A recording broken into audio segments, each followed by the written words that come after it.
en el video. Ok. Listo. Hola, buenas tardes, bienvenidos. Esta es la sesión 1 del curso de hermenéutica de la FES Acatlán, turno vespertino. Vamos a iniciar la materia y la clase.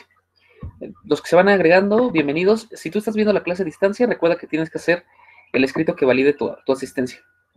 Muy bien. La materia se llama hermenéutica. Entonces vamos a empezar desde allí. ¿Qué saben ustedes de la hermenéutica o qué han escuchado de la hermenéutica? Ayúdenme, por favor, apóyenme. ¿Qué es la hermenéutica? ¿De dónde viene? ¿Para qué sirve? ¿Con quién está peleado? ¡Ey, esperen! ¿Ese es Brian? No, no es Brian. Ok, olvídenlo. Entonces díganme, por favor, si es Brian. No. Amaury, no eres Brian, ¿verdad? No, no soy Brian. Excelente, muy bien. Perdón, empezando mal el curso, excelente. De mi parte, no de tu parte. Entonces, hermenéutica. ¿Qué es lo que saben de hermenéutica?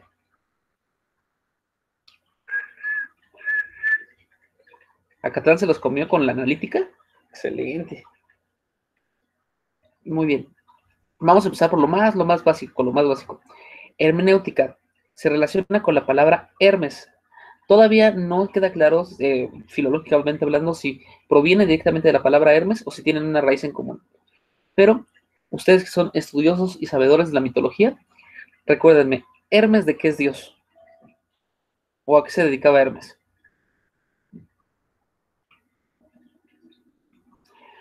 Muy bien, por cierto, otro favor, chicos, lo que estamos, sé que es muy difícil porque no están acostumbrados, ustedes no pidieron este tipo de clases, pero en la medida de lo posible, eviten que juguemos a Dora la Exploradora, ¿va? Porque en mi experiencia se siente medio feo. Así que es jugar a Dora la Exploradora, les pregunto algo, me quedo callado 30 segundos, digo, sí, yo pienso lo mismo y sigo hablando, entonces vamos a evitar jugar a Dora la Exploradora porque se siente feo. Ok, entonces, Hermes, ¿de qué es Dios? Hermes me parece que es dios de la escritura o de los textos, ¿no? Muy bien. Hermes es dios de la escritura y de los textos. Esa es una de las tantas porciones de Hermes, pero sí, es de la principal. Aparte de eso, ¿de qué más es Dios? Era mensajero del, era mensajero de los Era dioses, ¿no? mensajero de los dioses, totalmente correcto. Sí, era el dios de los textos, era el mensajero de los dioses. De hecho, si ustedes ven sus representaciones, tiene unas alitas en las sandalias, ¿no? En los zapatitos.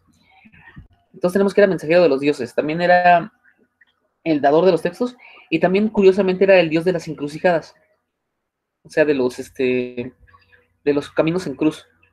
Si ustedes han visto la película, ay, no me acuerdo, una de un músico jazzista donde se encuentra con el diablo en la encrucijada. No, creo que se llama la encrucijada. Bueno, casos de que las encrucijadas siempre han tenido un significado como de encuentro o de convergencia, de algo especial por estos choques de caminos. Entonces, Hermes también tiene esa cualidad. Ahora, Hermes como dios de los caminos y como dios de la escritura, ¿cuál era su papel? Su papel era comunicarse entre los dioses y al mismo tiempo comunicar esos mensajes al ser humano. ¿Cuál era la forma en la cual los dioses griegos se comunicaban con el ser humano? ¿Cuál era la forma o la forma que ustedes conocen en la cual los dioses se comunicaban con los seres humanos en la época griega? Aparte de que Zeus llegara y te embarazara. Aparte de eso, por el oráculo, muy bien. Por el oráculo. Los oráculos hablaban en símbolos o hablaban en signos, o hablaban alegóricamente, no hablaban directamente la lengua del hombre.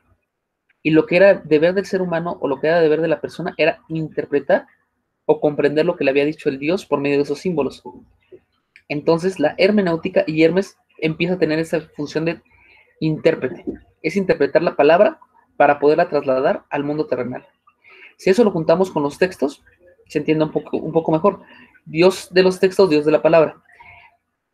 Por cierto, Hermes se vincula con el dios griego Tot, no es un dios originario de Grecia, pero anda por allí.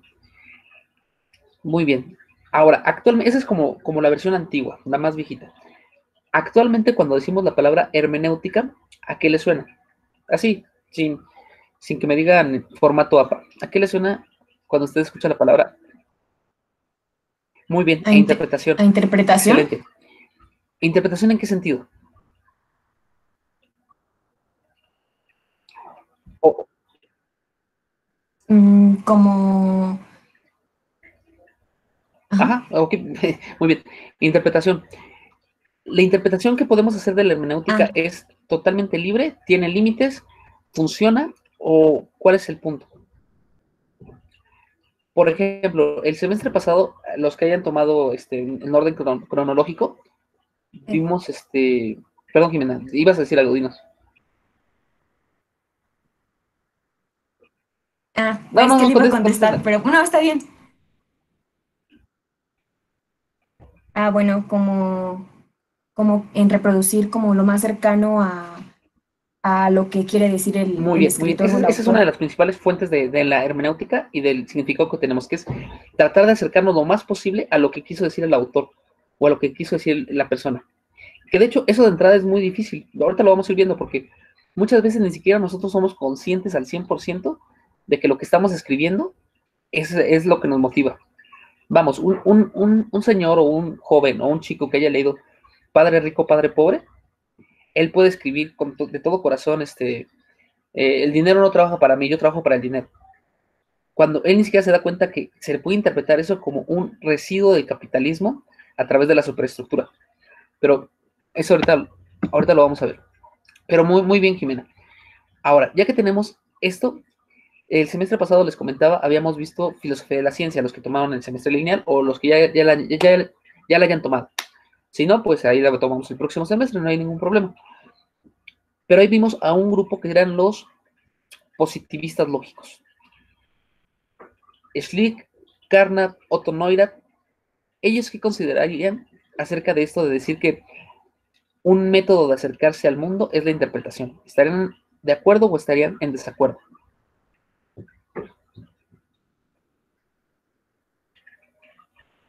Piénsenlo.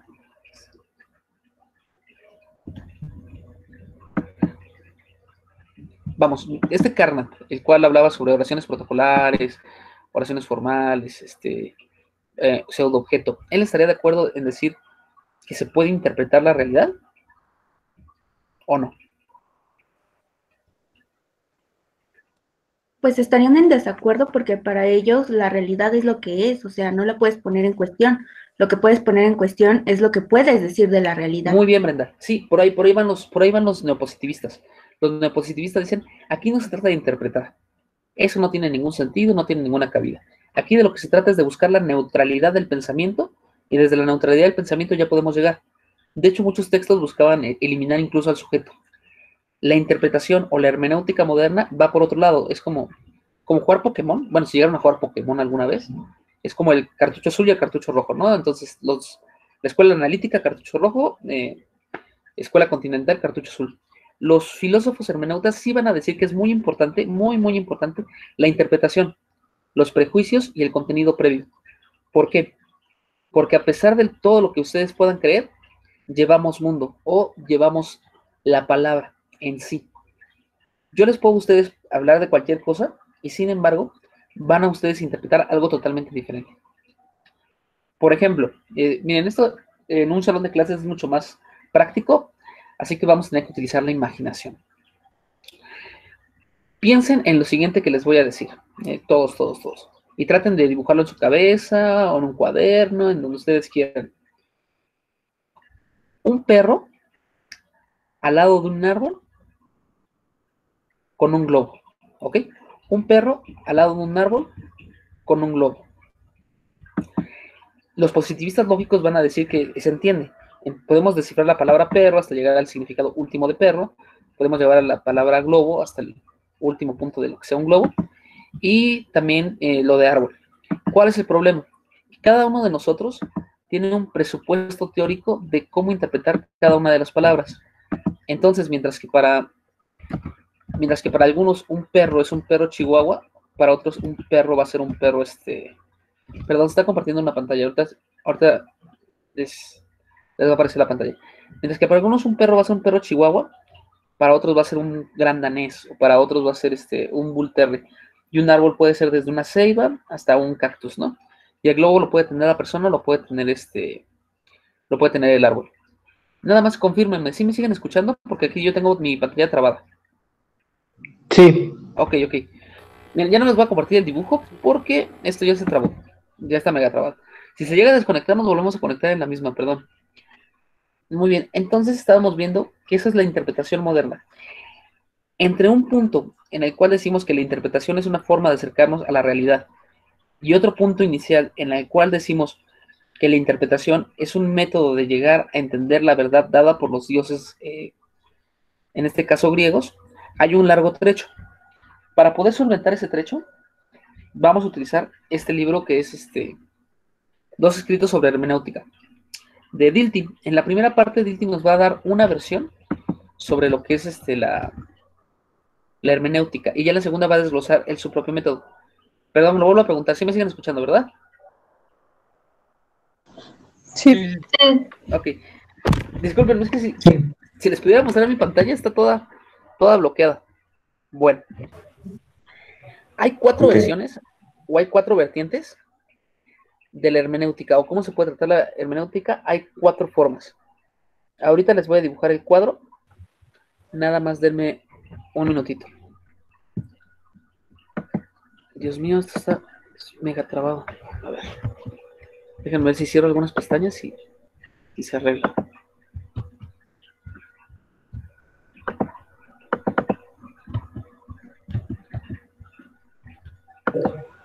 Perdón. Bueno, en lo que va quedando, les recuerdo a los que acaban de... aquí está, dice, esperar a que el programa responda. Esperemos que responda. En lo que va quedando esto, esperemos que no se cierren. Les mencionaba del libro de Dilthey. El libro de Dilthey que vamos a leer, hay una parte que es comentada.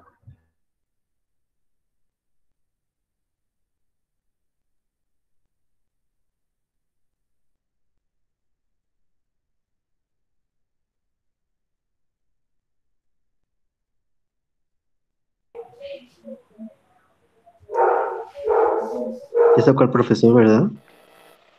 Sí, parece que Sí, me mandaron. lo esperamos, ¿no? Creo que dijo.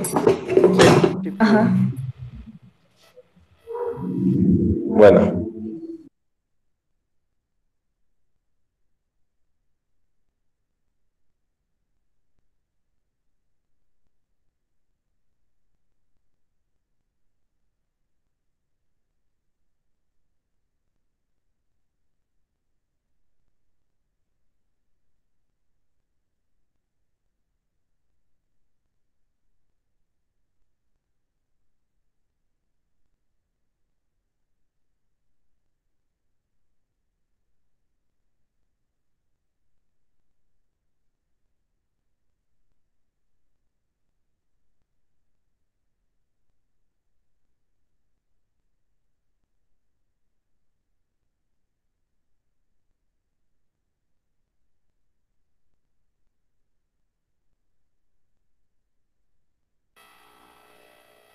¿me escuchan, chicos? sí, sí. Bueno, en lo que llega el maestro, a como hacerles varias preguntas para comentar al profesor, como los presupuestos que ustedes tienen. O sea, ya sabemos que creo que es en esta cuando llevan también temas exótica, ¿no? Sí. ¿Que llevamos qué? ¿Cuál? Temas selectos de hermenéutica. Ah, sí. Sí, Bueno, ¿quién se los va a dar? Paula Sánchez Consuelo. Ok. Bueno, con ella van a aprender mucho, es muy buena. Solo que creo que en tanto que es esos más selectos van a estar checando a Foucault y a señores así. Entonces, ella no se va a Hola, enfocar chicos. a detenerse. Mira, llegó. Hola. Claro. Bien, termina tu idea, Carrillo. Creo que gracias por tener tranquilo al grupo y que no se vuelva una anarquía. Sí, Elay. Le estaba preguntando si tenían algún presupuesto de que habían leído, porque al menos en las clases que yo tuve con Alina, no sé si les dio clase a Alina, eh, leímos algunas partes de verdad y método de Kramer, lo de la experiencia estética como esta vía de acercamiento a la verdad, y no sé, por otras materias también es recurrente que chequen a Gadamer, o no sé, filosofía moderna, si leyeron a Slayer, o cosas de ese estilo. Entonces lo que estaba preguntando es si los chicos habían revisado algún texto o si había algún recurso, alguien que yo hubiera tomado la materia y que por alguna razón pues tiene que estar aquí de nuevo, pero los contenidos al menos ya tiene algún panorama general. Muy Por bien, muy ahí bien. creo Vamos a que- seguir con lo que dice creo Carrillo. que- creo- Ajá. Creo que me comentaron que sí, o no sé si hay alguno que no. Y también, ¿no? Aunque yo no soy súper fan de la hermenéutica, tengo varios textos que les puedo al menos recomendar o subírselos en PDF por si en algún momento tienen alguna necesidad de bibliografía complementaria. Sí, Muy por bien, me favor. parece una buena idea, Carrillo. Sí, súbela al Classroom, porfa. Ok, entonces vamos a partir de lo que dice Carrillo. ¿Han manejado libros de hermenéutica a lo largo de la carrera? O bueno, temas de hermenéutica. Verdad y método. Muy bien. ¿La parte estética que decía Carrillo u otra parte? No, igual esa parte. Ok, ok. Qué bueno que la trabajaron. De hecho, gracias, Carrillo. De hecho, esa parte nosotros no la vamos a trabajar, porque si se dan cuenta, verdad y método es un monstruo enorme. Entonces, si ustedes tienen tiempo, si no, no hay problema, váyanse leyendo esas partes hasta llegar a la parte que nosotros vamos a leer. La próxima clase ya les indico bien las páginas que nosotros vamos a revisar. Bueno, aquí lo tengo, se los digo de una vez. Nosotros vamos a empezar a revisar verdad y método desde la página 330. Entonces tienen 300 páginas que ustedes pueden leer por su cuenta con todo gusto. Nada más tengan cuidado con Gadame porque es una persona muy, muy culta. No por nada vivió 104 años el señor, ¿no? Pero entonces luego parecemos muy burritos a leerlo, pero con unas buenas lecturas complementarias queda. Ok, le estaba mencionando que hay 4 formas o una clasificación como genérica de la hermenéutica en 4 momentos. Voy a tratar de compartir la pantalla esperando que no se vuelva a trabar, si no, Carrillo nos salva. Entonces veamos. Ah, miren, creo que ahora sí va a funcionar.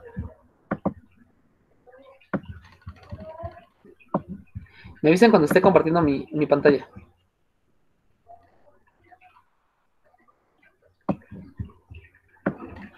Ya. Sí, ya Ya. está presentando. Muy bien. Entonces, hay una clasificación cuádruple, que es como la más sencillita de esto. Perdón que utilice Paint, pero pues soy una analfabeta digital. Entonces, ¿por qué puse una U? No. Perdón. Este es como un cuadrito que divide a la hermenéutica o al tratado de la hermenéutica en 4 periodos o en 4 modalidades. Entonces, aquí vamos a poner origen. En este es general, particular. ¿Ok? Y esto va a ser particular, general. Este es el punto del que parte. Les voy a subir el cuadro bonito para que no tengan este problema. Este es el punto del que parte. Le voy a poner inicio. Y este es el punto al que llega. Vamos a ponerle fin. Entonces la hermenéutica va a pasar por estas fases. En un primer momento, la hermenéutica va de lo general a lo particular. Es decir, el proceso de interpretación hermenéutico va de la concepción universal que se posee hasta llegar o hasta aterrizar en la visión particular. Aquí hablamos del mundo griego. Por ejemplo, este es el mensaje que me dieron los dioses, o esto es lo que yo estoy leyendo en la Odisea, o esto es lo que yo estoy leyendo, y cómo voy a llegar en lo particular. También Aristóteles lo va a manejar muy similar. Es la lógica deductiva. Tengo mis juicios universales y con esos puedo sacar mis juicios particulares. Esta es la primera fase de la hermenéutica, que es ir de lo general a lo particular. La segunda parte, aquí la vamos a poner, es ir de lo, aquí está, es ir de lo particular a lo general. Es decir, vamos de principios empíricos o de cosas que yo entiendo y con eso vamos generando una comprensión más grande o más amplia. Aquí podemos tener, por ejemplo, el ámbito de los traductores o de los glosistas. Esto es lo que dice mi texto, esto es lo que dice esto, y con esto vamos construyendo un nuevo significado. Es decir, de lo particular a lo general en la interpretación. En otras palabras, partimos de la vivencia o de la interpretación o del texto Y a través de eso vamos construyendo una generalidad. El tercer punto, o el tercer elemento, es este, que es el más curioso y en el cual nosotros nos vamos a centrar mucho.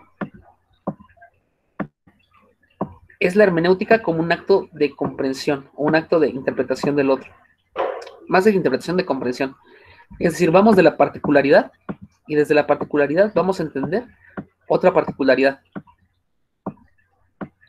Por ejemplo, yo, ser humano del siglo XXI, voy a tratar de entender a Aristóteles, un hombre griego de hace muchos siglos. Desde mi perspectiva particular y su perspectiva particular, vamos a buscar algo que se le llama un choque de horizontes, en el cual podamos empalmar o podamos llegar a una concepción, una convención o un diálogo entre los dos. Y la última, esta es la 4, esta casi no la vamos a trabajar casi hasta el final. Esta va de lo general a lo general. A esta no le interesa o no le importan las particularidades, sino cómo la superestructura o cómo los grandes términos se relacionan entre ellos. Aquí, por ejemplo, tenemos al puerco de la filosofía, ¿cómo se llama? El que siempre se la pasa rascándose la nariz, es muy famoso en YouTube. Zizek. Ok, aquí, por ejemplo, tenemos a Zizek, también está Foucault, Byung-Chul Han. Es decir, aquí no nos vamos a preocupar tanto por el sujeto particular, sino cómo es que se ve general o cómo una sociedad en un momento dado interpreta el mundo y cómo en otro momento dado es interpretado y cómo se puede haber un choque entre ellos. Estos van a ser los 4 elementos o los 4 puntos. Ahorita en esta clase estamos haciendo una breve introducción de cada uno. Me voy a dejar de compartir. Muy bien. Vamos a regresar al mundo griego. En el mundo griego, cuando hablamos de interpretación, cuando hablamos del proceso hermenéutico, como bien lo dijeron, era el proceso por medio del cual, a través de alegorías, o a través de fábulas, o a través de tragedias, el ser humano identificaba algo que le quería transmitir el Dios, o algo que le quería transmitir la divinidad. Desde ese punto de vista, los mitos y las estructuras mitológicas cobran otro significado. No solamente el mito habla desde esta perspectiva sobre fenómenos físicos como la lluvia, el mito de Deméter del cambio de estaciones, sino que al mismo tiempo que habla de eso, ese mito está tratando de explicarle al ser humano una comprensión total de su existencia. Cuando el griego leía o veía el Edipo Rey, no solamente decía, los dioses son mira, ya llegó Nelson. Bienvenido, Nelson. También está... ¿Qué dice Nelson? Ok, vamos a ver en el chat, creo que... ¿Un segundo? No, ok. Entonces, también, aparte de interpretar el mundo físico, se interpreta el mundo interno. Entonces, a través de los mitos, el hombre griego daba una explicación de su realidad. A eso se le llama una interpretación simbólica. La hermenéutica permite, a través del mito, entender al Dios. ¿Por qué? Porque el Dios no nos va a hablar a través de una palabra normal, nos habla a través de símbolos, nos habla a través de señales para el mundo griego. Por ejemplo, vamos a ver un mito y vamos a tratar de analizarlo, no como lo haría un hombre positivista o un hombre de otra época. Vamos a tratar de acercarnos a su mundo a través del nuestro, o sea, vamos a reconocer nuestros presupuestos y nuestros prejuicios de hombres modernos, posmodernos o tardomodernos, para acercarnos a ese mito. El mito que vamos a tratar de analizar es el mito de... ¿Cuál será bueno? El de Pandora. ¿Sí conocen el mito de Pandora? Muy bien. ¿Quién nos podría narrar lo que se acuerda del mito de Pandora?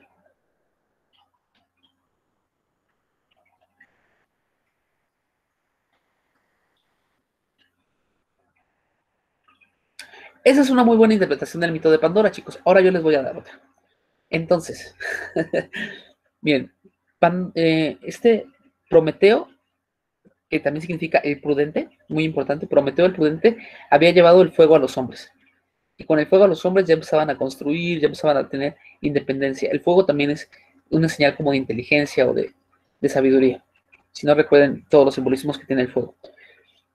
Prometeo lleva el fuego a los hombres para que empiecen a tener una vida. Los dioses se dan cuenta que los hombres los han dejado de adorar y los han dejado de respetar. Entonces deciden hacerles un regalo para que esto cambie. Y crean a Pandora. Y a Pandora la van a dotar de todas las virtudes posibles. Afrodita le brinda los saberes del amor, se le brinda la técnica, se le brinda el conocimiento, saberes biológicos, literatura, poesía. Es una mujer totalmente instruida. Y a ella se le da una ánfora. Cuando estén ustedes con alguna persona que estudie letras clásicas, nunca le digan caja de Pandora porque se enojan, le hacen, es una ánfora, ¿no? O sea, un jarrón, pues. Y ahí guardaban las cosas los griegos. Y le dan la cajita y mandan a la mujer con el ánfora. Ya cuando va la mujer con el ánfora, llega con Epimeteo, que es el imprudente, y entre los dos abren la cajita de la cual salen todas las desgracias y penurias del ser humano, todas las cosas horribles que les pueden haber pasado. Y al final, en el ánfora, no sale la esperanza se queda al fondo. Bien. ¿Qué es lo que trata de decirnos ese mito a nosotros? ¿O qué es lo que trata de explicar? Piensen. De hecho, para que se animen un poquito, Nietzsche ya saben, ¿no? El que murió abrazando la cabeza de un caballo. Nietzsche en los aforismos, creo que es en los aforismos, dice, y ustedes lo deben de conocer porque es medio famoso, no hay texto, solo hay interpretaciones. ¿Ok? Entonces, partiendo de esto, ¿cuál es la interpretación que dicen? Digamos que no hay una interpretación universalmente válida, que los griegos sí lo creían, pero supongamos que ahorita que no hay una interpretación universalmente válida. ¿Qué es lo que nos está diciendo el mito de ¿cómo se llamaba esta chica? De Pandora.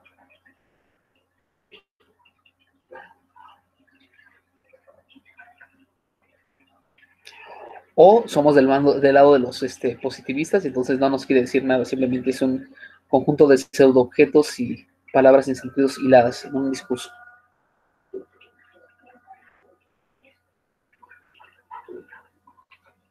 Pues parece que en primer lugar está en juego la formación, ¿no? Bien. O sea, eso de que sea Prometeo y el otro dios, que no recuerdo cómo se llama, Ajá. es como de, bueno, si eres prudente, obviamente te vas a formar en todas estas técnicas, si eres imprudente, te va a llevar a la desgracia. Perfecto, muy, muy bien, Brenda. Ya que en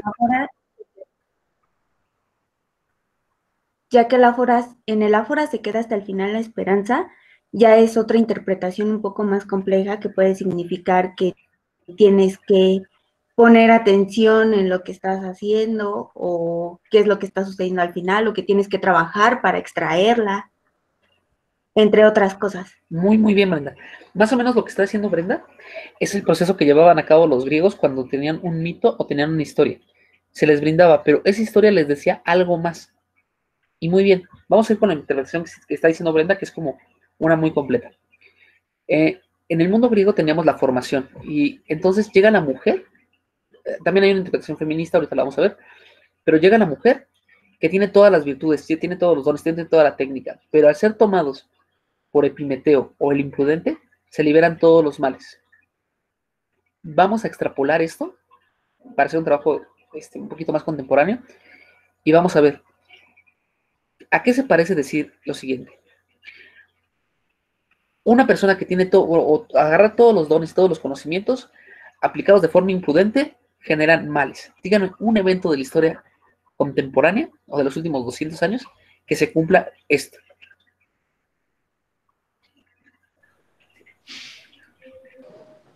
Otra vez. Pues solamente yo puedo decir el avance científico. Ok, dame un segundo. Jordi, continúa. Ok.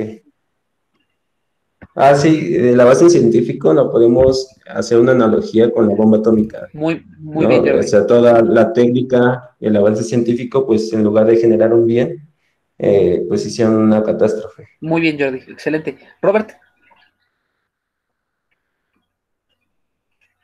Pues no, es que no había escuchado bien lo que había dicho, pero creo que ya quedó claro con lo que dijo Jordi. Ok. Tu voz me suena muy familiar, Robert. Ya te había dado clase, ¿verdad? Sí, siempre me hacía bullying. Sí, ya me acuerdo. Ya me acordé, la primera clase te equivocaste con algo de la lista. Ya me acordé. O ese fue Jordi. Ah, sí, cierto. No, fue No, sí Roberto, fue, fue ¿verdad? Roberto. Sí. Sí me acuerdo, con los números. Cállate, Jordi, no te están hablando a ti. 1, 2, 3, 4, 5. Bueno, ya.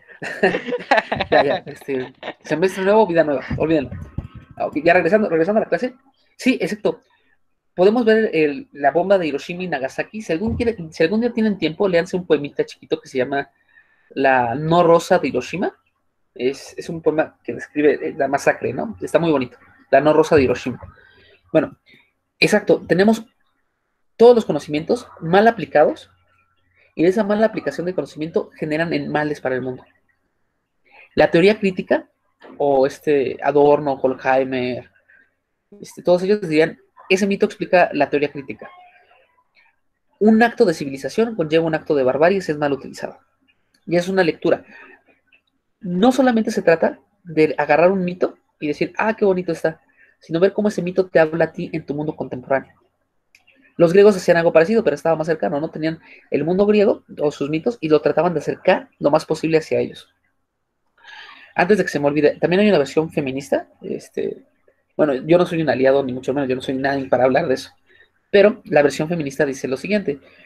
Dice que al momento de que ponen a la mujer como la que lleva todos los males, es como una forma de decir que la mujer es la causante de todos los problemas, de una forma similar a Adán y Eva.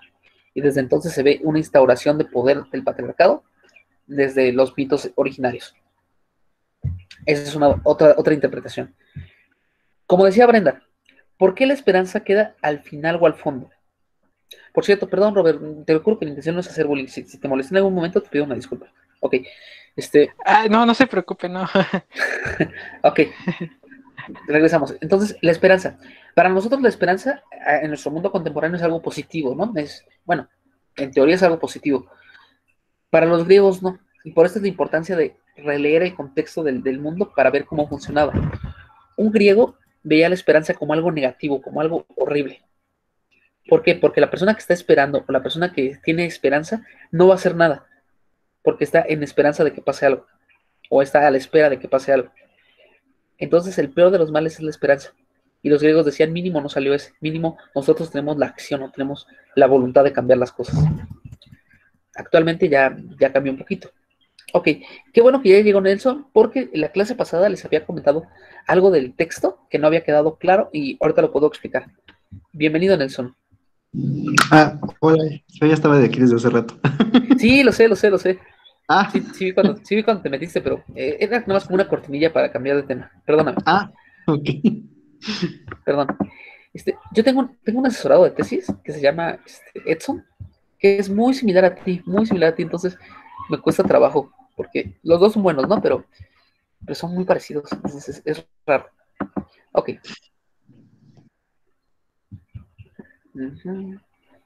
Bien, miren, aquí hay otro quito en blanco, les comparto. La clase pasada estábamos analizando qué era el texto. Analizando el texto, ya como tal, profundizando más, el texto tiene un origen etimológico que se relaciona con el tejido. Es decir, el texto es un entramado. Ok, aquí les pongo como un tipo entramado para que me entiendan. Entonces el texto es un entramado, el cual está unido por nudos y que les permite estar cohesionado. O sea, no es que sean unos hilos aquí sueltos y sin más, sino que son un montón de hilos entramados para darle un significado. Entonces, la versión que se le ha dado desde la modernidad de texto es que el texto, y por eso no quedaba claro, Nelson, porque está bien completa la descripción. El texto es la unidad mínima de significado que posee. Denme un segundo. Por cierto, ahí escuchan a un niño llorando, discúlpenme. Texto es la unidad mínima de significado que posee unidad, coherencia y cohesión. Ok, bien, todas las letras que me estoy sentando. Ok, cohesión. Es decir, el texto es cualquier cosa que tenga una unidad, bueno, que es una unidad mínima de significado, pero que tiene coherencia, unidad y cohesión. Esta es la interpretación que se le da.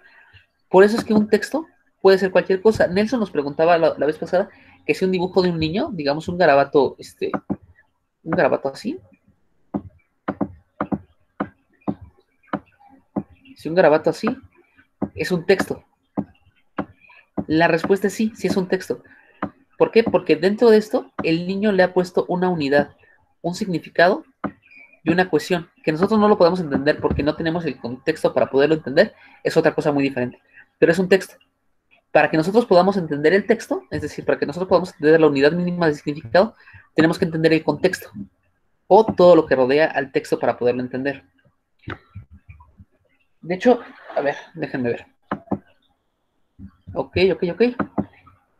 Ya se está compartiendo otra vez acá. Déjenme un segundo.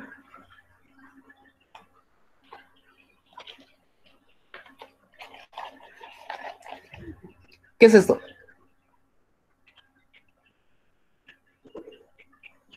Garabato, ¿no? Un garabato, muy bien. ¿Qué más? ¿Qué más es? Sí, es un garabato. ¿Qué más es? Una hormiga. Una hormiga, muy bien. Tenemos una hormiga, tenemos un garabato. Lo que van a decir desde la hermenéutica es que toda interpretación es válida hasta cierto límite. Sí puede haber interpretaciones malas, pero la interpretación válida te la va a dar en qué tanto se apega lo que estás diciendo con un contexto dado, bueno, con tu contexto dado, o sea, tu contemporaneidad y con la marca histórica. En este caso, si es un garabato, eso es una descripción correcta. Una hormiga es una interpretación muy interesante de lo que podría ser. De hecho, también podría ser una hormiga, ¿no? Pero esto en realidad, esto de aquí es un gato. O bueno, el autor que hizo esto es un gato. Lo hizo mi hija de año y medio. Entonces, a ella le gustan mucho los gatos y los perros, siempre los andamos rayando en las paredes. Pero cuando por fin logró pasar en su etapa de desarrollo a hacer círculos, lo que dibujó fue un gato, entonces ya lo hizo y empezó miau, miau. Entonces, el texto se entiende por el contexto. Yo puedo saber que es un gato. Mande, te escucho, Nelson. Ah, sí. Bueno, por ejemplo, esto que comenta de un texto, ¿no? Que es la unidad mínima de significado. Aún así, el texto sigue, más bien, por ejemplo, en este caso, en el del gato, ¿no? Sabemos Ujú. la experiencia que da su hija, ¿no? Seguirá siendo texto a pesar de que ya el significado sea diferente en tanto que ahora sí que por ejemplo, uno que lo ve, yo que dije, un garabato, ¿no? Aún así seguiría siendo texto a pesar de que el sentido original es diferente al que yo le di. Muy bien. De hecho, te voy a decir la respuesta desde mi punto de vista, muy postmoderno eso, pero no. No, ya no es el mismo texto. O sea, sigue siendo texto, pero ya no es el mismo texto. Porque es un texto nuevo que tú has interpretado. La pregunta es esta, y esto lo plantea Nietzsche. ¿En realidad podemos saber el sentido propio que le dio el autor a una obra? Piénsenlo. No. Pero yo también tengo otra duda. Por Dinos, ejemplo, Nelson. entonces, dado que entonces, bueno, por lo que comenta, es uno el que de cierta manera pues, le está dando el sentido, ¿no? Me viene a mí la idea de, no sé, de este tipo de ¿cómo se llama? De cosas psicológicas de cuando uno ve cierta nube, cierta cosa, le dota de sentido. ¿Eso sería un texto? Sí, ok, bueno, ya como las pruebas de Rorschach, ¿no? Las pruebas de tinta y estas Ajá. cosas, o los árboles y demás. Bien, Sí, sí. un texto simplemente es una unidad mínima de significado con coherencia. Cuando una persona suelta un texto, o cuando un autor suelta un texto, vamos, cuando Cervantes de Saavedra escribió el texto, era con un significado que él entendía. Cuando tú relees el Quijote, tienes el texto, que es como la base o es el fundamento, pero la reinterpretación que tú le das Mm. esa ya es tu interpretación propia. Y tú puedes generar un texto diferente desde allí, que es la interpretación que le hace Nelson del Quijote. Más o menos, no, todavía no. Bueno, entonces tiene que ver esta relación entre el que hace un texto, el texto y quien interpreta. ¿Tiene que ver esta relación Sí, entre ellos? Ah, sí, ok. sí, totalmente. Y aquí, gracias Nelson, y aquí vamos a verlo a lo largo de la materia, lo vamos a ir viendo, gracias Nelson. Lo que está diciendo Nelson es el problema esencial de la materia. Es decir, yo como lector o yo como persona que va a interpretar un texto, puedo entender lo que quiso decir el autor directamente. Y para hacer eso vamos a ver distintas posturas. El primero de ellos que va a ser es Dilthey. Déjenme ver. El primero que vamos a ver es Dilthey. Dilthey va a decir que sí es posible. Que es posible que yo a través de mi lectura y de mi acercamiento histórico logre comprender qué es lo que quería decir el autor. Gadamer, por otra parte, va a decir no, nunca lo vas a lograr. Siempre vas a tener un presupuesto, lo máximo que puedes tener es un acercamiento de qué es lo que pudo haber pensado el autor. Y ya después tenemos a Onfray y tenemos a Bátimo, que van a decir, no, lo único que puedes tener es una visión parcial de lo que quiso decir el autor. Ahora, Yo tengo un comentario. dinos, Carrillo. Bueno, es que lo que estaba comentando Nelson Ajá. es lo que estaba recordando de la materia de Heidegger. Se supone que checamos el programa y usted estableció bien claro que no vamos a detenernos en Heidegger, pues porque o sea, pues es muchísimo. Y aparte lleva una materia específica de Heidegger, ¿no? En la cual espero que no se enfoque nada más el tiempo, porque pues, está dejando muchas cosas de lado, ¿no? Pero el punto es que, si bien usted mencionó también que el problema de la onda de lo psicológico, cuánto influye el contexto con el texto para dar origen a la interpretación, usted mencionó que este desastre empieza de manera como específica con Nietzsche. Creo que si Nelson tiene como la oportunidad de revisar a Heidegger en la obra en la que él trata de manera más como detallada esto, podría meterse a ontología hermenéutica de la practicidad, que Ok, es ok. cuando Sigue. empieza a problematizar esto de aquí. Eso, y quizás sería chistoso, no sería como circular. Y se agarra a interpretar de manera hermenéutica, aunque suene redundante, este texto de la fenomenología de la religión, que es donde Heidegger deja bien en claro que no importa cuánto énfasis le pongas a la investigación del contexto, o sea, en este texto Heidegger trata acerca de Pablo, o sea, de la doctrina paulina, pero dice el acercamiento histórico, o sea, cultural, todo esto, siempre vas a estar enmarcado dentro de la necesidad, y por eso, o sea, siempre vas a estar como encasillado, ¿no? Siempre va a ser el hámster dentro de la jaula, que siempre va a ver el problema, pero desde la jaula.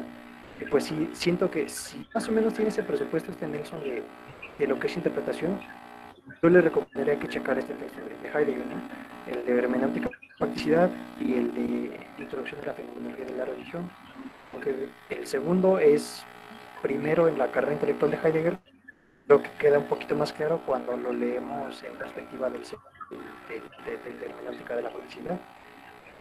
Más o menos tenía esta idea, ¿no? Para que no le diéramos el cortón de que no, porque sabemos que Dilthey es muy contundente en algunas cosas, y pues por eso Heidegger a veces con él dice, pues sí, pero no tanto.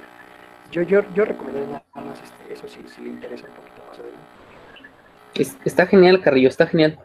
Muy bien. Bueno, ya tenemos ese punto. Muy bien, muy bien. Vamos a avanzar un poquito, pero sí, de hecho, yo creo que sí vamos a tratar tanto a Heidegger. Y por tanto me refiero a Carrillo. Entonces, luego lo platico con él para ver si nos puede dar un poquito de Heidegger antes de Gadamer.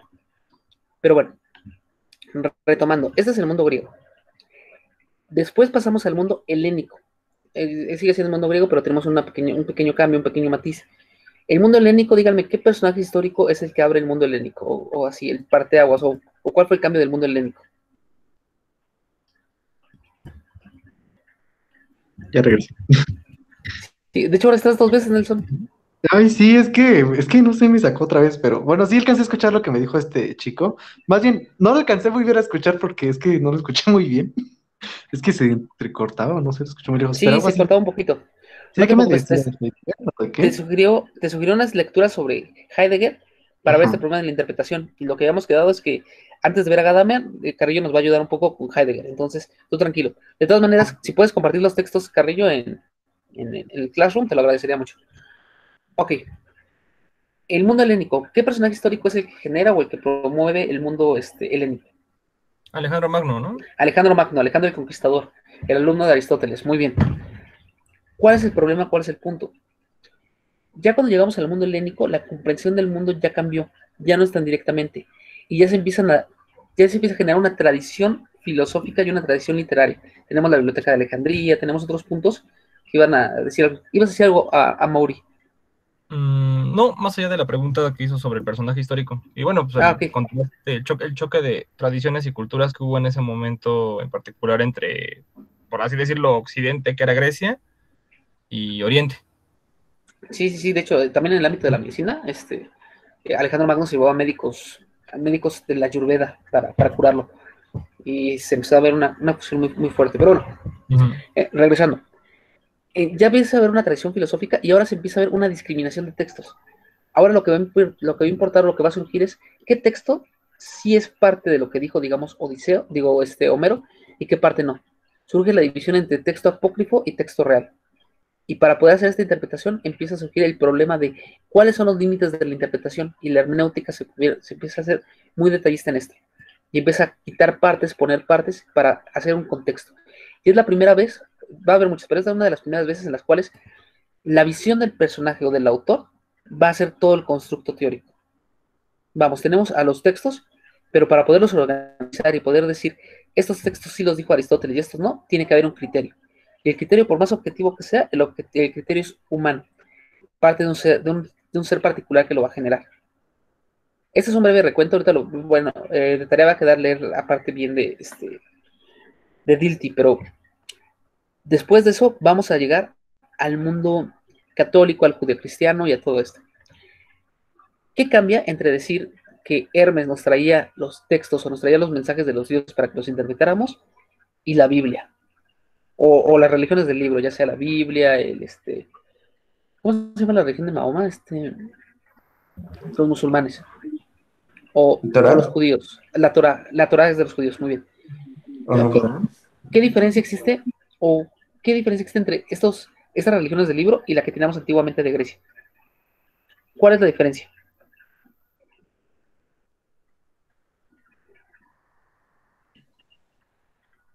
Se los pongo así, vamos a ponerlo con un ejemplo.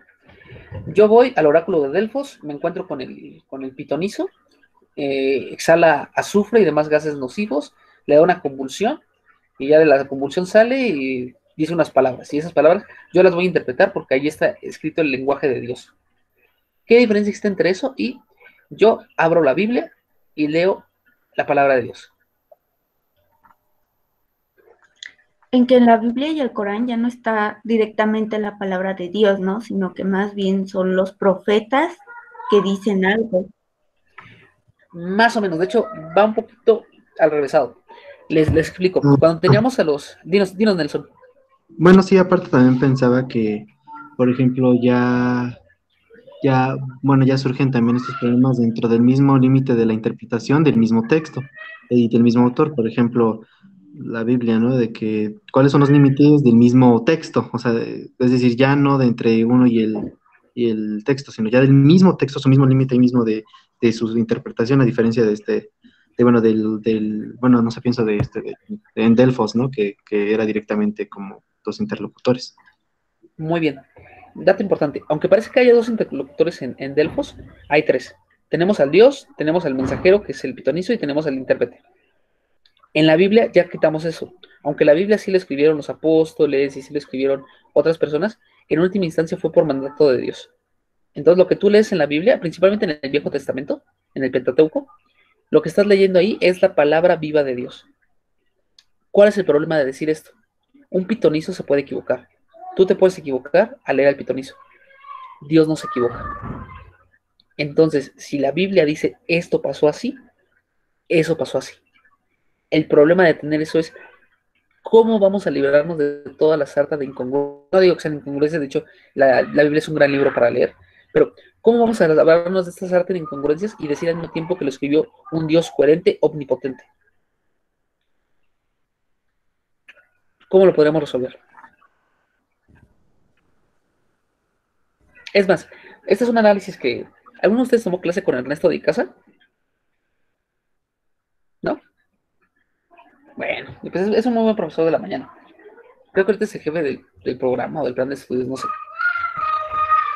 Supongamos que este libro de Dilthey ahorita va a ser la Biblia, ¿ok? Entonces, si ustedes abren la Biblia, es más, vayan a su casa saliendo de la clase, vayan a buscar una Biblia, y lo más probable es que la Biblia que encuentren empiece así, en el principio. Siempre va a ser en el principio, o el principio. ¿Por qué empezar la Biblia con en el principio y no al principio? Parece una tontería, pero piensen, si Dios escribió todo con un significado, tiene que haber una razón por la cual iniciar el texto bíblico con la letra E y no con la letra A. Es más, si ustedes se van a la tradición, voy a compartirles el pizarrón otra vez, bueno, el pizarrón, el Pi. Si ustedes se van a la tradición, dinos, Roberto. Recuerdo que nos había explicado que eso tiene una simbología numérica, ¿no? Excelente, muy bien, muy bien. Sí, así como mal programa, repito temas, pero sí. Vamos a ver. Entonces, quitamos esto.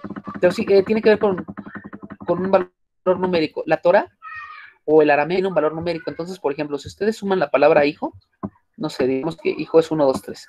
No es este el valor. Y ustedes suman la palabra, pero si ustedes suman la palabra papá, que es 1, 2, 3, y la palabra mamá, que es 3, 2, 4, es un decir X. Si ustedes suman estas dos palabras, esto en arameo da como resultado la palabra hijo, porque hijo es el resultado de la suma de la palabra padre y de la palabra madre. ¿Por qué? Porque en ese idioma cada letra es un símbolo.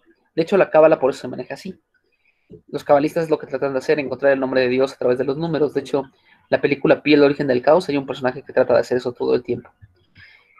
Entonces, recuperando esto, en el texto original, en el principio es porque empieza con la segunda letra del alfabeto, que en este caso sería la segunda vocal para hacer un símil, y no con la primera letra, que sería la letra A.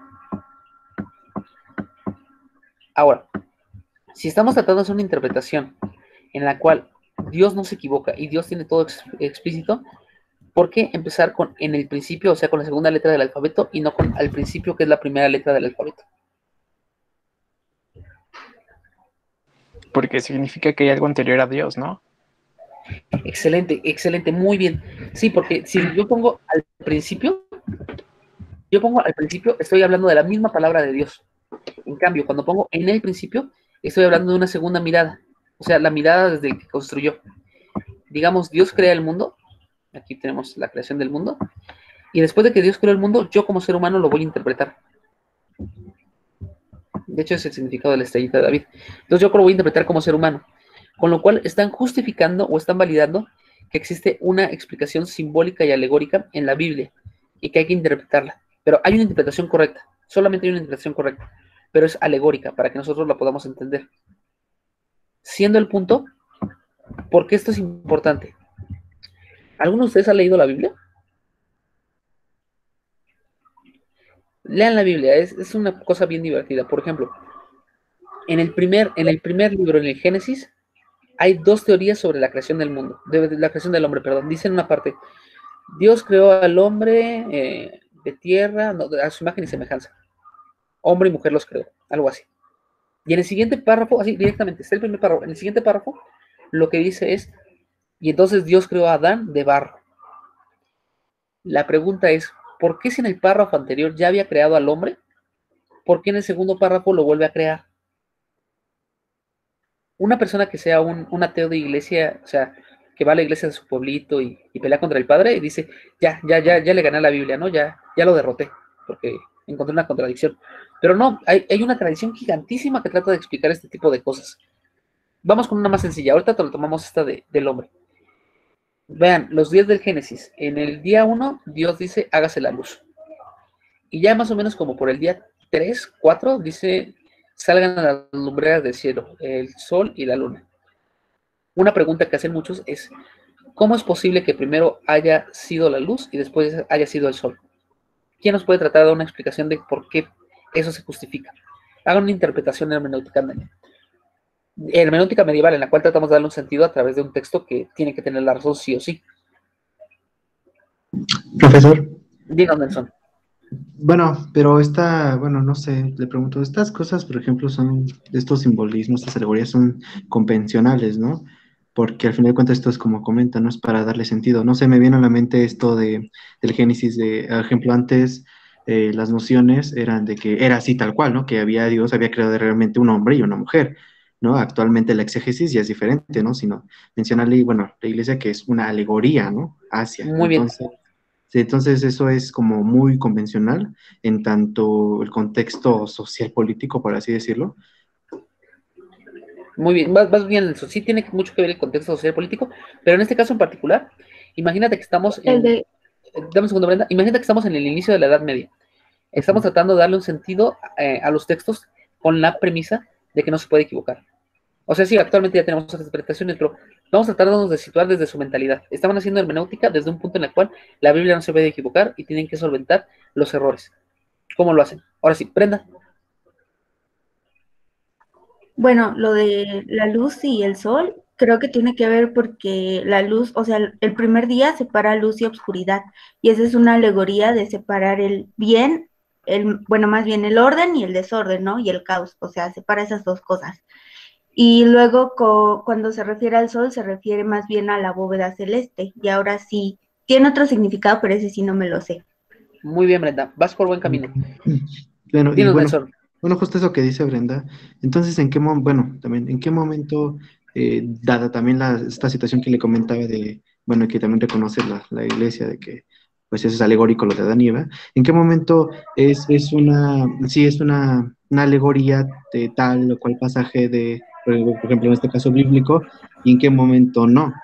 Porque como decía Brenda, y es cierto, o sea, ya, por ejemplo, esto de la luz y de la oscuridad también tienen esas palabras tienen ciertas implicaciones semánticas, ¿no? Que tienen tal o cual referencia, pero justo entonces, ¿en qué momento es alegórico ciertos pasajes, por ejemplo, bíblicos o de otro texto y en qué momento, ¿no? Te entiendo lo que me estás diciendo, Nelson. Mira, vamos a empezar con los griegos. Los griegos, ellos decían que el mensaje les llegaba de Dios. Eso ya lo dejamos zanjado. Vamos con el mundo medieval.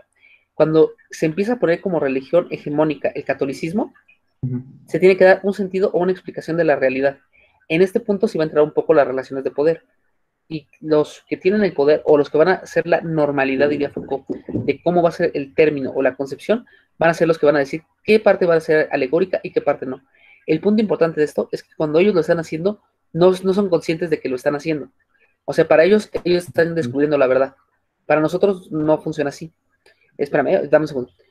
Cuando ya tenemos esta pequeña división, ya que tenemos la interpretación correcta, que es la que curiosamente empalma con quien lo está diciendo, vamos a discriminar el resto. Entonces, por ejemplo, tenemos a un San Agustín de Hipona, el cual hace bastante hermenéutica, el cual se va a pelear contra los maniqueos y va a decir, las interpretaciones que ustedes están diciendo acerca de la Biblia es una cosa de locos, eso no tiene nada que ver.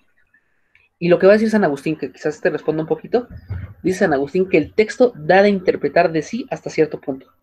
Y después de ese punto ya es una locura. Entonces hay dos puntos que tienes que checar según ellos, tienes que checar para ver una interpretación correcta, que es el apego al contexto histórico y el apego a tu tradición, o el apego a tu propia visión. Es decir, tienes un texto y lo puedes interpretar hasta cierto punto. Después de ese punto se quiebra o hay un punto de incoherencia. Ahora, si modernamente me preguntas cuál es el punto o qué parte sí, qué parte no, yo te diría que depende de la persona que tenga el poder y que te lo esté manejando. Pero para ellos estaba medio claro. El punto de interpretar algo era cuando iba en contra de la visión hegemónica o de la dogmática. Por ejemplo, en la Biblia, en otra parte, menciona que un padre, eso sí, perdón, yo no recuerdo mucho los nombres de la Biblia, pero un padre se mete con sus dos hijas y las embaraza. No me acuerdo que lo embriagan y lo embarazan. ¿No saben ustedes de quién estoy hablando? Creo que no. El caso es de que hay un padre que hay una gran catástrofe. Creo que es cuando salen Es de Lot. Sodoma. Es Lot, gracias. ¿Quién dijo Lot? Tú, Amaury. Gracias, Amaury. Y lo embriagan sus hijas y tienen relaciones con él. La iglesia tuvo que lidiar con eso y decir, mira, esto que está aquí está en la Biblia, lo dijo Dios. Pero esto no pudo haber pasado porque va en contra de toda nuestra tradición que nos dice que no puedes cometer incesto. Entonces, ¿qué relación o qué significado tiene? Y ellos lo van a vincular con el surgimiento de la iglesia y los dos pilares de la iglesia. Hasta ahí les dejo porque yo ahí no comprendo más. Entonces, un poquito, Nelson, la tradición va a moldar el texto, va a moldar la realidad para poderle dar un sentido. Y de hecho, vamos a tomar tanto a Dilthey, vamos a adelantarnos con Dilthey para que esto se pueda explicar un poquito mejor. Ok, recuerdan a Kant, ¿no? A Immanuel Kant, el sujeto con trastornos obsesivos compulsivos que nunca salió de su casa. Ok. Bueno, sí salió, era el reloj del pueblo. Era chévere el señor. Bueno, Kant tiene 3 libros, que es la crítica de la razón pura, crítica de la razón práctica. Bueno, tiene muchísimos libros, ¿no? Sobre la historia y demás, pero crítica de la razón pura, crítica de la razón práctica y crítica del juicio. De hecho, Gadamer va a hacer un gran pleito con eso, pero vamos a concentrarnos ahorita aquí. Crítica de la razón pura, de hecho lo vimos el semestre pasado. Crítica de la razón pura, ¿de qué trataba? ¿O qué trabajaba crítica de la razón pura? Recuérdenlo. No se preocupe. Yo es trazar los límites del conocimiento fenoménico, ¿no? Muy bien, sí. Recuerden, para Kant tenemos el fenómeno y el nómeno. El nómeno no se puede conocer. Ahora, Kant va a decir que existen fenómenos diferentes. Hay 3 tipos de fenómenos para Kant en particular. En crítica de la razón pura va a tratar el fenómeno del mundo material o del mundo que no tiene voluntad, como este celular. Yo le puedo pegar al celular y no me va a hacer nada el celular porque es un objeto inanimado. Entonces, toda la ciencia, física, química, se maneja por crítica de la razón pura. Categorías, relación, causa y efecto, demás. La segunda parte que tenemos es crítica de la razón práctica, en la cual hablamos sobre la voluntad. Es decir, si yo voy con cualquiera de ustedes y les suelto un puñetazo en la cara, van a tener una reacción. Lo más probable es que me vayan a golpear. O quizás se ponen a llorar, no sé. Pero van a tener una reacción, algo que no daría el celular. Entonces Kant va a decir, aparte del fenómeno de los objetos físicos, está el fenómeno del ser humano que posee voluntad. Y es un mundo totalmente diferente. Y por otra parte tenemos crítica del juicio, que nos dice Kant, aparte de que tenemos objetos que podemos modelar, y aparte de que tenemos objetos que tienen voluntad con los cuales tenemos que dialogar, hay objetos que despiertan en nosotros un sentimiento de belleza o un sentimiento de sublimidad. Y es otro fenómeno, y lo tengo que tratar diferente. Entonces Kant, por medio de sus 3 críticas, va trabajando los 3 fenómenos. Dilthey amaba a Kant. Dilthey, aparte de Schopenhauer, amaba a Kant, lo amaba muchísimo. Y él lo que decía es, a Kant se le olvidó o no le dio tiempo de escribir otra crítica, que es la crítica de la razón histórica. Y es más o menos lo que va a tratar de hacer en sus textos. ¿A qué me refiero con crítica de la razón histórica? Dilthey va a decir que hay 2 intuiciones puras a priori, como las decía Kant. ¿Quién me recuerda? Vamos, ya lleva el monográfico de Kant. ¿Cuáles son las 2 intuiciones puras a priori de Kant? ¿El tiempo y el espacio? Tiempo y el espacio, muy bien, muy bien. ¿Quién fue? Fue Arturo. Gracias. No, fue Mauri. Bien hecho tú también, Arturo. Ok. Entonces, como decían a Mauri y Arturo, tiempo y espacio. Lo que va a decir Dilthey es que la física, la química, la biología, todas las ciencias duras se van a guiar por la intuición pura del espacio. Es decir, lo que puedo tocar, lo que puedo observar, lo que puedo sentir. Pero él va a decir, hay otra intuición que es la intuición pura del tiempo. Pero el tiempo no es el tiempo que puedes medir con un reloj. El tiempo es el tiempo de vida. Y el tiempo de vida es lo que tú vas experimentando. Y a través del tiempo de vida que tú vas experimentando, es donde se va a dar la comprensión. Entonces él va a fundamentar las ciencias del espíritu, como él las llama, a través de la comprensión de la vivencia. Es decir, la ciencia se va a basar en la evidencia, las ciencias duras, física, química, se van a basar en la evidencia, mientras que las ciencias del espíritu se van a basar en la vivencia. Yo no voy a comprender lo que es la empatía hasta haber experimentado la empatía. ¿Cuál es el problema de lo que le estoy diciendo? Y de hecho Gadamer lo va a decir bastante tiempo. El problema de lo que le estoy diciendo es la tradición filosófica contemporánea se basó en la crítica de la razón pura. Y bueno, de la crítica de la razón pura agarramos a Hegel, que sigue por la misma línea y demás. Schopenhauer se fue por la crítica de la razón práctica. No lo vamos a tocar él ahorita. El caso es de que todos nos fuimos por ese punto hasta llegar al positivismo lógico, a la pragmática y a todo esto en lo cual lo único que importa es el exterior. Después de eso, tenemos la otra, que es la intuición o la vivencia. Si no validamos a la vivencia o al conocimiento que tenemos de la experiencia a través de nuestro propio ser, vamos a considerar que el arte, la cultura o la filosofía no es conocimiento, porque el único conocimiento es el que tienes de la experiencia exterior, cuando en realidad tienes una experiencia interior. ¿Por qué les menciono todo esto? Por lo que mencionaba Nelson. Nelson menciona en qué momento voy a saber cuándo sí es una alegoría o cuándo no.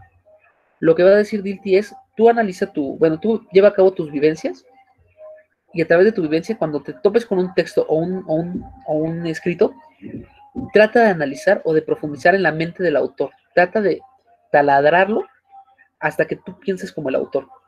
Y en ese momento, cuando tú y el autor piensan como uno mismo, vas a entender el texto como él lo hubiera entendido.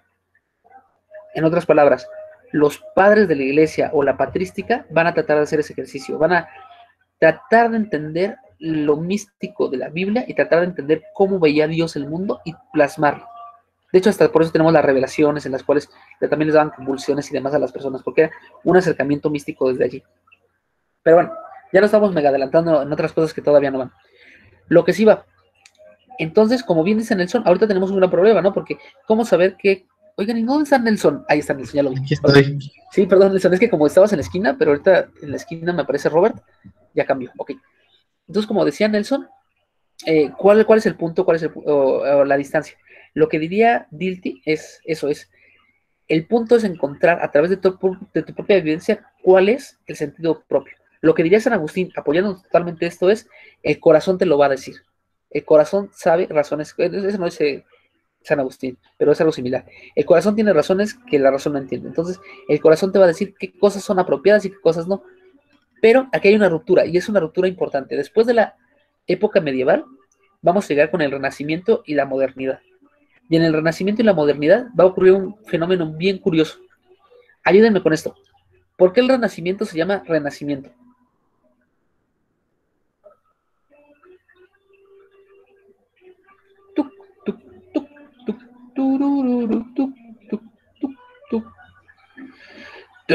Ok, muy bien. ¿Cuál fue la pregunta? Muchas gracias, Phil Mata. Ah, ¿cómo estás? Yo siempre te veo en todas partes y nunca te reconozco. Bien, la pregunta es esta. ¿Por qué el Renacimiento o por qué en la época del Renacimiento se llama Renacimiento?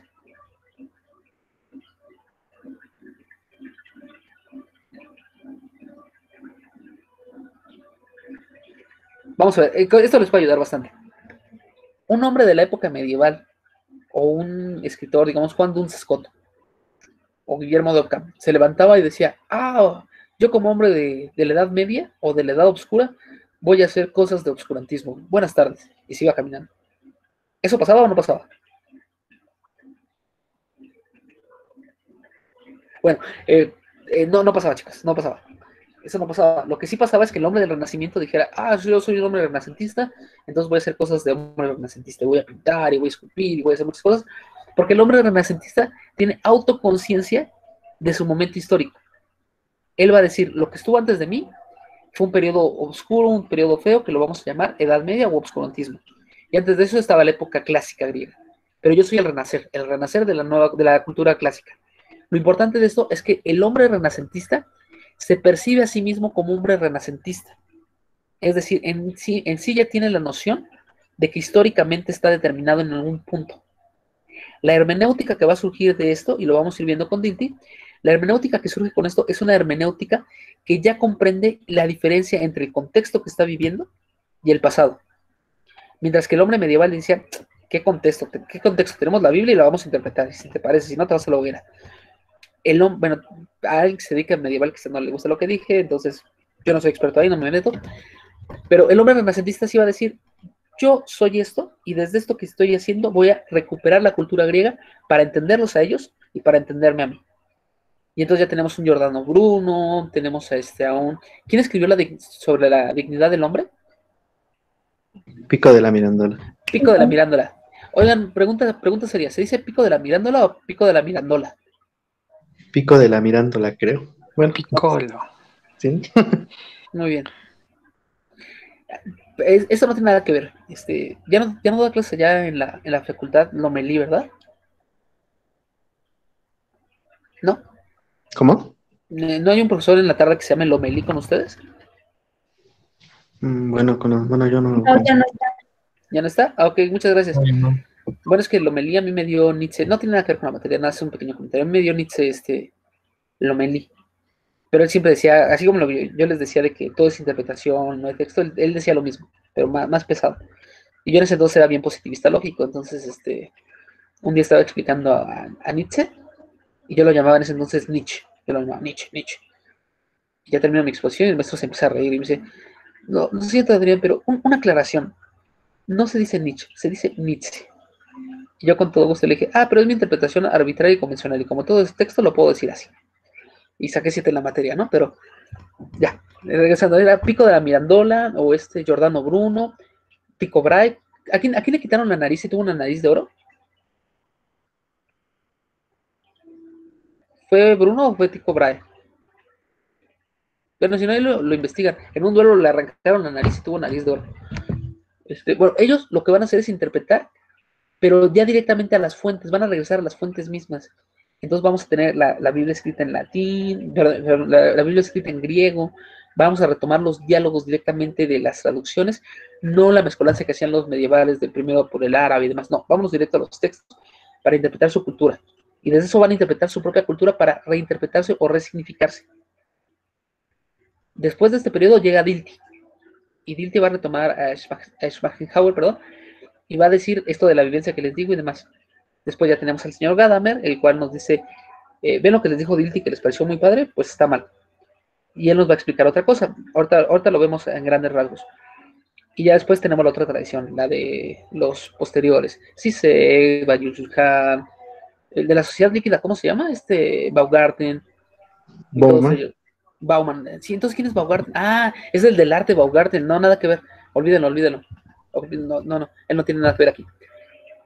Ok, ahora, vamos a tomar tantito a Gadamer ya para ir cerrando. Y vamos a tener les voy a decir cuáles van a ser las tareas para la próxima clase. Bien, primero vamos con Gadamer. Hay 3 tipos de conocimiento que ustedes quizás recuerdan o quizás han visto, que es episteme, frónesis y tecne. ¿Sí los recuerdan?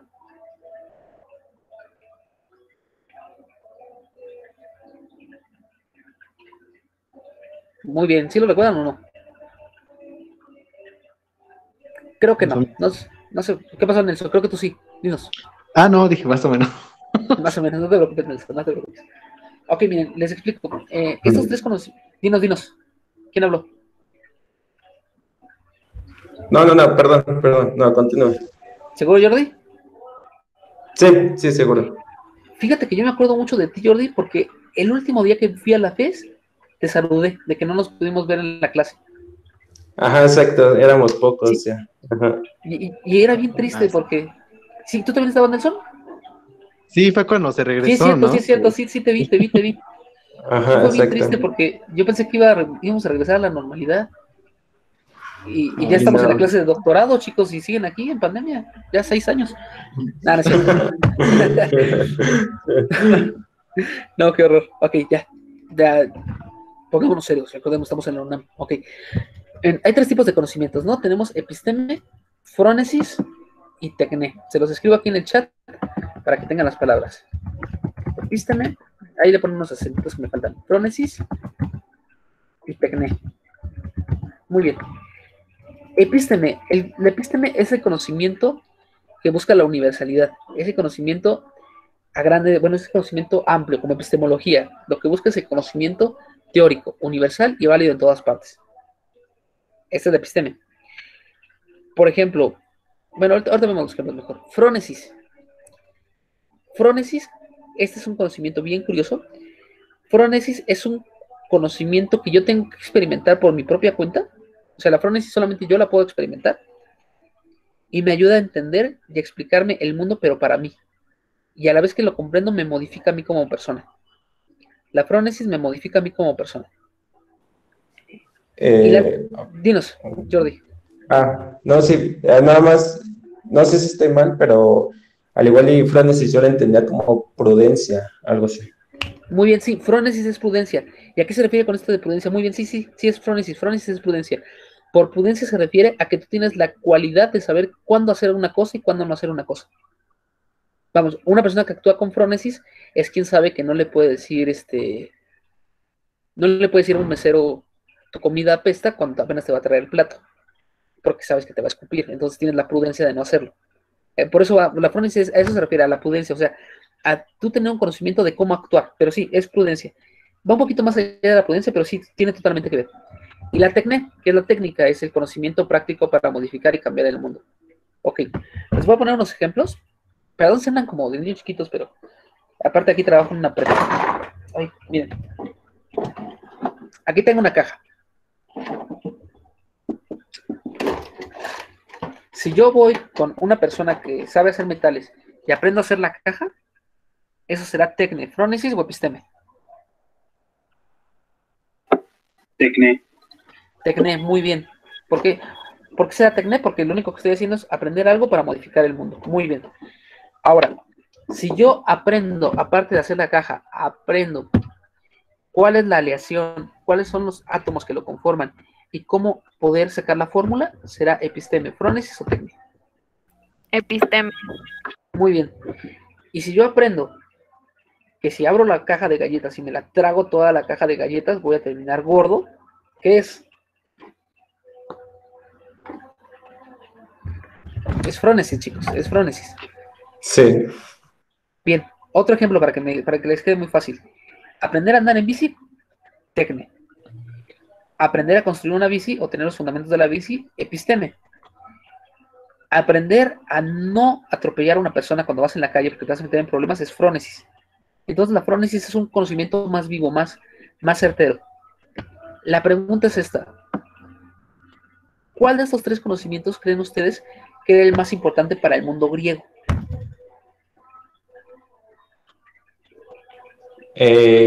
Pues yo, basándome por Aristóteles, me atrevería a decir que la frónesis.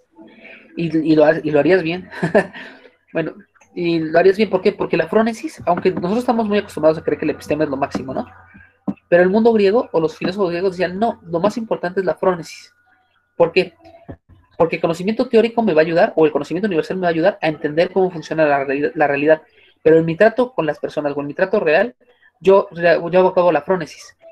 O sea, ¿de qué me sirve tener el concepto de qué ser valiente si yo no sé cuándo ser valiente? ¿O de qué me sirve saber cómo hacer una bomba atómica si no sé cuándo lanzarla o cuándo no lanzarla? Entonces el mundo griego se basaba mucho por la frónesis. La epistema era importantísima, pero era como lo segundo. O sea, lo importante era el saber que ibas a llevar a cabo en el momento. Gadamer va a irse por ese punto y va a decir lo siguiente: en la época moderna nos hemos centrado en la episteme, en el conocimiento universal absoluto, axiomas, principios, leyes y reglamentos, y hemos descuidado la frónesis, cuando en realidad la frónesis es lo que permite el episteme, o es lo que permite lo demás. ¿Por qué? Porque dependiendo del comportamiento, o dependiendo de la forma de ser de alguien o de algo, le vamos a creer o no. Y ya cuando veamos a Gadamer, vamos a ver cómo ciertas falacias, como la falacia del huevo filosófico, o la falacia de ad hominem, como a veces no son falacias. Recuerden nada más, ¿qué es una falacia ad hominem?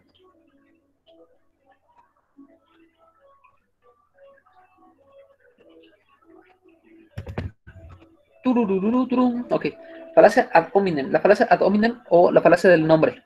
La falacia del hombre, ¿no? O bueno, si quieren también la ad verecundiam. ¿No era cuando se le atribuía una causa que no era? No, esa es falsa causa. Pero está bien, tiene otro nombre, pero no. Miren, ad hominem es la falacia del hombre, que es atacar al hombre o decir que algo pasa porque es el hombre. Y la versión positiva es ad verecundiam, que es la del experto, que es decir que algo ocurre porque lo dijo un experto. Vámonos con la de ad verecundiam, que es más sencilla de explicar. Si yo les digo a ustedes, híjole, ya no conocieron a Panchito, ¿verdad? Ok, qué triste. Entonces, Argot, no me queda otro, ni modo. Entonces, Argot sí lo conocen, ¿no? Sí. Ahí es, Sí. Bueno, muy bien. Entonces, si yo a ustedes les digo en una clase, miren, esto que estamos viendo es así porque lo dijo Argot. Y ustedes me dicen, sí es cierto, lo dijo Argot. Ese es ad verecundiam. ¿Por qué? Porque no estoy dando una razón o un argumento, simplemente me estoy apoyando en un experto. La pregunta es, ¿en qué momento la falacia ad verecundiam o del experto deja de ser una falacia? Aparte de Carrillo, ¿alguno de ustedes ya da clases? No, ok, Robert, ¿ibas a decir algo? Pues cuando es cierto, ¿no? Lo que se está diciendo. Sí, exacto, cuando es cierto que se está diciendo, es cuando se rompe la falacia ad verecundiam. Y también cuando la falacia ad verecundiam o del experto se le atribuye por el mismo hecho de que es un experto. Les explico de otra forma porque creo que ya quedó muy al revésado. Miren, ¿cómo quedaría? ¿Cómo quedaría? Ya. Algún día cuando ustedes den clases, van a tener a sus alumnos. Y el primer día que tengan a sus alumnos van a quedarse sentaditos en su lugar y van a poner atención. En prepa. En universidad también, principalmente en los primeros semestres, pero en prepa cuando pasan los días se vuelven unos monstruos relajientos. Y en la universidad nada más dejan de ir, es diferente. Pero, ¿por qué creen ustedes que el primer día los chicos están calladitos, sentaditos en su lugar?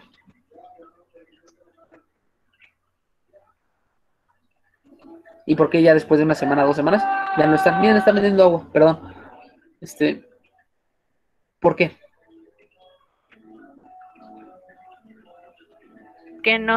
Porque no se conocen entre sí. Muy bien, una es que no se conozcan entre sí. Ese es un buen punto.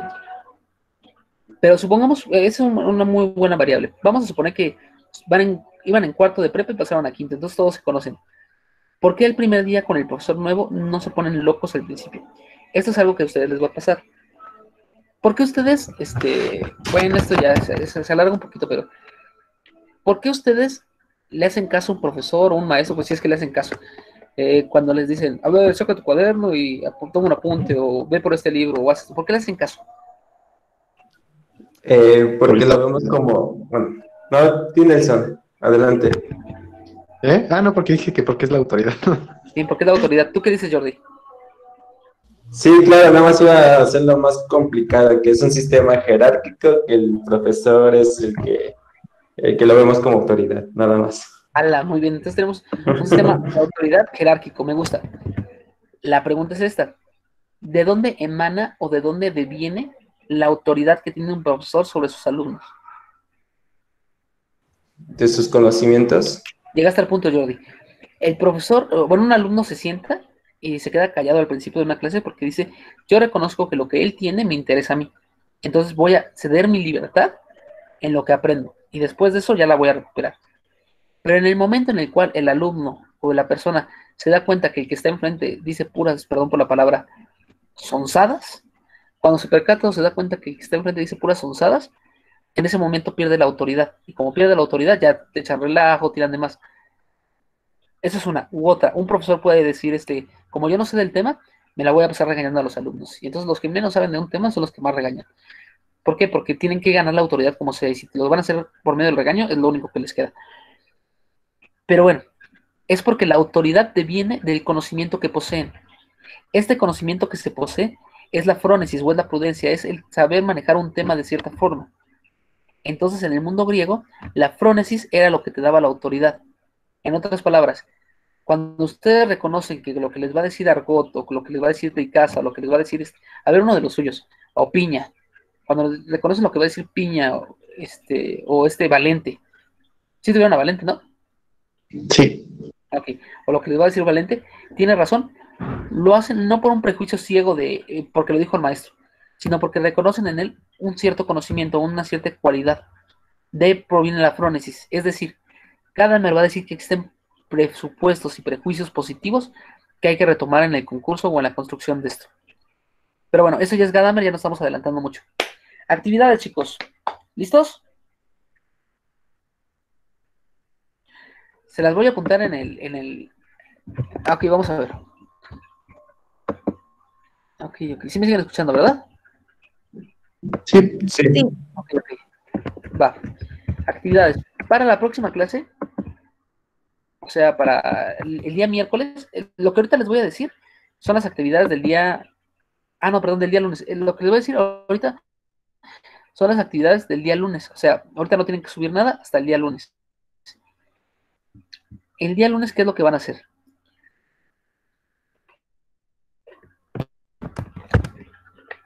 El día lunes tienen que leer el libro de Dilthey. Dos ensayos de hermenéutica. Ya está en la plataforma para que ustedes lo puedan tomar. Y vamos a leer hasta la página número... Dame un segundo. Ok. Van a leer de la página 38. Ahorita lo apuntamos. Van a leer de la página 38 a la página... Sí, son muchas cosas que pasan, pero no es tanto. Ok. De la página 38 a la página 60... Ok, de la página 38 a la página 58, ¿ok? Aquí se los voy a poner. Miren. Clases asincrónicas. Tienen toda una semana para hacerlo, entonces no hay pretexto, chicos. Clases asincrónicas. Entonces, ¿qué es lo que vamos a hacer? Es leer de la página 38. Leer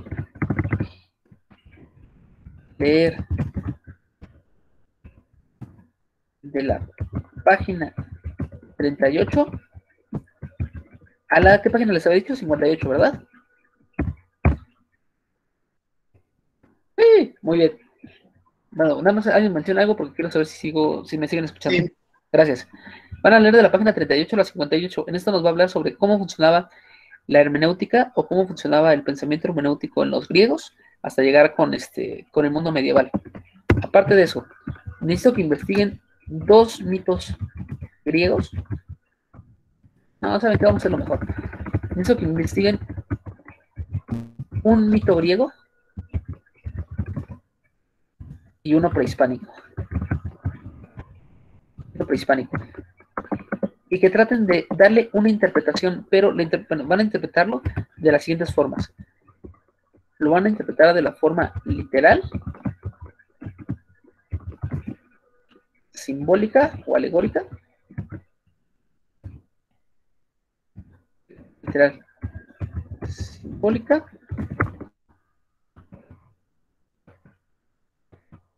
Literal, simbólica y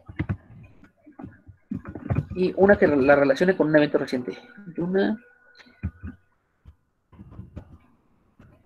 analógica, vamos a poner. Analógica. Muy bien. Entonces, ¿qué es lo que van a hacer? Van a leer de la 38 a la 58. Después de eso, van a leer un mito, sea un mito griego, bueno, un mito griego, el que ustedes quieran, y un mito prehispánico. Se pueden ir con los puripechas, con los nahuas, con los mayas, revisar los huehuetlatolis, el códice valdiviano, el que ustedes quieran, el florentino. ¿Qué van a hacer? Van a agarrar el mito. Primero lo van a analizar desde la perspectiva más sencilla. O sea, leen el mito y me lo describen tal cual. Traten de ser objetivos. Ponen no sé, Eros hizo esto, por esto, por esto y por esto. Denle una interpretación. Después, traten de dar una interpretación alegórica de cuál sería el significado o la lección o el aprendizaje que un hombre griego y un hombre prehispánico podrían sacar desde allí. Y por último, lo vinculan eso con un conocimiento reciente, que es como lo más padre de la hermenéutica, que va a actualizar. ¿El segundo? El segundo. El simbólico, ¿no? El simbólico es, busca cuál es el símbolo o cuál es lo que querían transmitir por medio del mito. ¿Más o menos? ¿O todavía no? Sí, pero comentó de que, ¿qué? De que cuál era, que cómo lo tomarían los griegos. Sí. O sea, ya te entendí. Sí, te vas por el mundo griego, digo, en el mito griego te vas con el mundo griego y te pones a analizar, si tú estuvieras en la época griega, en su mundo, ¿qué sentido tendría para ti ese mito? ¿Ok? Y por otra parte, si estuvieras en el mundo prehispánico, si tú fueras un náhuatl, ¿qué sentido tendría el mito náhuatl para ti? Y el tercer punto es, tú como hombre del siglo XXI, ¿cómo dialogarías con ese texto para darle un significado para ti? Muy bien. Bien. Esa es la tarea de la actividad. Aparte, ya tenemos eso, ya nos falta una última tareita. Sé que parecen muchas, pero piensen que el día miércoles, que el día lunes no tenemos clase, va a ser totalmente asincrónico, ustedes la van a realizar por su cuenta. La última, necesito que se busquen un héroe moderno. La tercera, buscar un héroe moderno y ver qué lección o qué aprendizaje o qué buscar qué lección, qué aprendizaje o qué simboliza eso para nuestra cultura. Puede ser un héroe de superhéroes o puede ser un héroe del que ustedes quieran. Por ejemplo, denme un ejemplo de un héroe moderno para que esto quede un poquito más claro.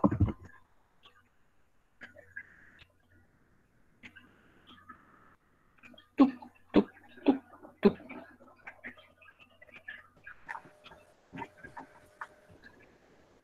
Ok, no hay héroes modernos, yo voy a tener que dar uno. ¿Cómo se llama? Un narco, supongamos bueno, imagínense una novela de narcos, la que ustedes quieran. La pregunta es por qué la sociedad contemporánea mexicana ve al narco como un héroe y qué simboliza para él. Y cómo a través de los narcocorridos, por ejemplo, cómo un narcocorrido te puede dar una experiencia de vida simbólica que te estructure como persona. También lo pueden agarrar con Batman si lo quieren más sencillo, o con Deadpool, o con o Heisenberg, o cualquier cosa. ¿Por qué? Porque tenemos que ver cómo nuestros propios textos nos están autoconstruyendo. No es que simplemente agarren un libro de física y ya aprenden el mundo, sino que el lenguaje poético, metafórico, lo logra construir. Pero bueno, ya sería todo, chicos. ¿Preguntas, dudas? Solamente las actividades. Ah, perdón, Jimena. Y solamente quería saber si todo lo que acaba de decir lo anotó en En el Classroom. Classroom, sí. Sí, lo acabo, Es que lo acabo vi que de estaba poner. anotando, así que... Ok, sí, perdón. Gracias. No se ve todavía. Dame un segundito, ahorita aparece. Esa sería clase asincrónica. Sí, ya les debe de aparecer en unos segundos. Título me falta, ok. Clase 2. Gracias, que se me va la clase y no lo mando. Ya les debe estar apareciendo ahorita en el Classroom. Ok. Si no hay más dudas, chicos, nos vemos la próxima clase. Que tengan una productiva semana. Lean todo lo que puedan y permanezcan humanos. Distráiganse demás porque esto del encierro nos va a volver locos. Ok. Y para los amiguitos que nos ven a través de YouTube, hola chicos, espero que hagan su reporte porque pueden que es su asistencia, ¿ok? Ok, tengan buen día, chicos. Ustedes no, los presenciales ya tienen asistencia. Gracias. Hasta luego. Bye, bye. Gracias, hasta luego. Hasta luego.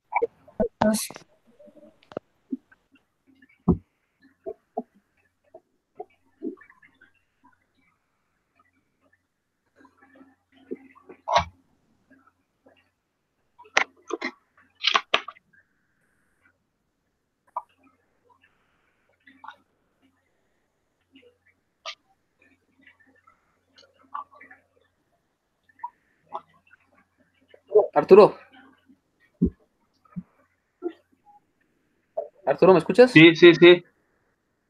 No hay escena post créditos, Arturo. Ten bonita tarde. Igual, profe. Hasta luego. Bye.